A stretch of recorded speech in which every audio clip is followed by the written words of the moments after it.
Surpreendentemente, os Estados Unidos reagiram com cautela e sobriedade ao referendo de Maduro sobre o território de Essequibo. Ao contrário das ameaças pregadas ali pela estridência midiática, o Departamento de Estado dos Estados Unidos, através de um funcionário assessor, Matthew Miller, limitou-se a pedir que a Venezuela continue buscando uma solução pacífica para a disputa. Ou seja, nada de sanções, nada de invasão militar.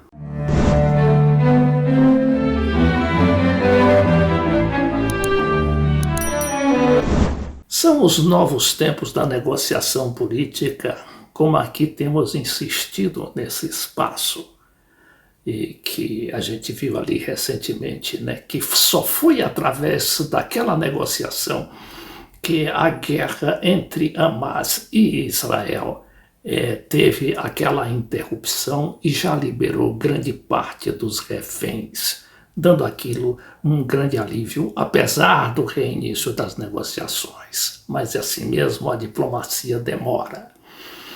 Então, a gente vê aqui a posição dos americanos, que não é mais aquela posição de ameaças, é a posição de recurso ao diálogo, e tem sido praticamente a linha mestra da política americana nos últimos meses, sobretudo depois da invasão da Rússia sobre a Ucrânia.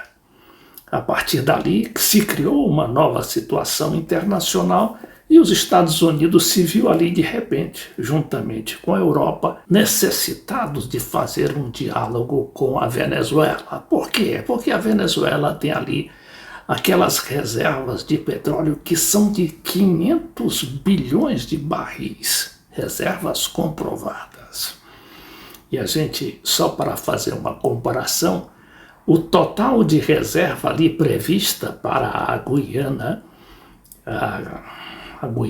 e que estaria ali invadindo aquela área de Essequibo, é de 11 bilhões de barris. Veja só, a Venezuela tem 500 bilhões de barris. O Brasil, com o pré-sal e tudo, tem 14 bilhões de barris de petróleo.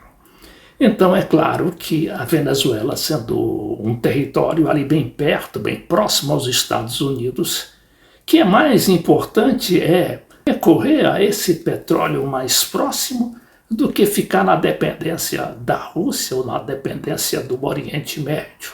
E é por isso que os Estados Unidos estão há 6 meses, ou mais, muito mais, um ano, desde a deflagração da guerra na Ucrânia, em negociação secreta com Maduro, o regime Maduro, que eles diziam desconhecer, porque tinha lá aquele presidente fantoche, o tal do Juan Guaidó, que também sumiu para sempre do noticiário. E essas negociações, a gente já tomou conhecimento, já suspenderam as sanções que os Estados Unidos tinham ali na compra e na venda de petróleo por parte da Venezuela. Então a Venezuela está autorizada a vender petróleo para quem bem entender, inclusive para os próprios Estados Unidos. E ali também tem uma ironia muito grande, que é a presença da Mobil, da ExxonMobil, que é justamente a grande empresa que está fazendo o aumento das exportações da Guiana, das exportações de petróleo da Guiana. Antes essa produção de petróleo era bem pequena e hoje já está em 400 mil. Só que a ExxonMobil, ela está pretendendo aumentar essa produção de 400 mil para 1,2 milhão de petróleo. Bom, mas só que aquilo aí seria em prejuízo de Essequibo, que é justamente aquela província, aquele território que a Venezuela diz ser dela desde a época da independência e que depois, né, que a Inglaterra se apossou daquela área da Guiana que pertencia à Holanda e foi vendida para a Grã-Bretanha, não é? Desde aquela época que a Venezuela está frequentando os tribunais internacionais e as áreas ali mais sensíveis do poder. Já o presidente Maduro da Venezuela, que muita gente chama de ditador, sem esquecer, não é, de que ele faz eleição praticamente todo ano e que lá não tem matança de líderes políticos nem de líderes estudantis, como ocorreu em muitas dessas ditaduras siniestras de verdade na América Latina, 30 mil só na Argentina, né? O Maduro, ele também se conteve, né, e disse, e respondeu num tom igualmente, né, de diálogo, diante dessa posição americana.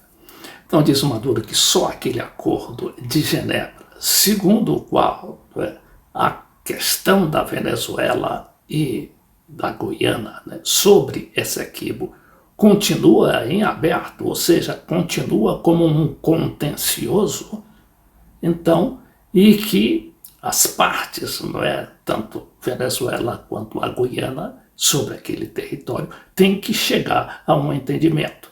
Porque a gente sabe que houve outros acordos ali, não é, ali patrocinado pela Grã-Bretanha, a principal interessada, e mais agora os Estados Unidos, com a sua grande empresa, a ExxonMobil, que é bem mais importante do que muitos países. Outro dado curioso que surgiu desse referendo foi a união do país em torno daquela tese, né, da tese de que Essequibo pertence à Venezuela.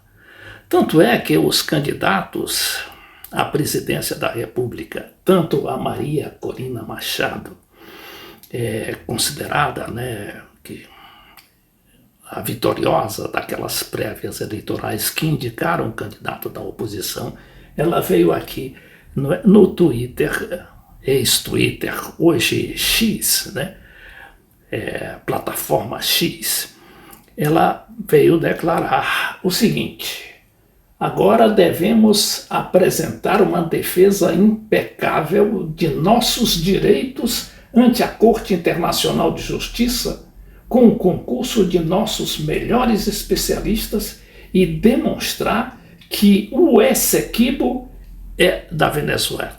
Na mesma linha, não é, se enfileiraram ali o Henrique Capriles, outro candidato à presidência da República histórico. Ele disputou inclusive com Chávez e mais recentemente com Maduro. Mas ambos estão, incrivelmente, né, diga-se de passagem, estão inabilitados, ou seja, inabilitados politicamente para concorrer ao cargo. Aqui a gente chama de político caçado, né, estariam caçados.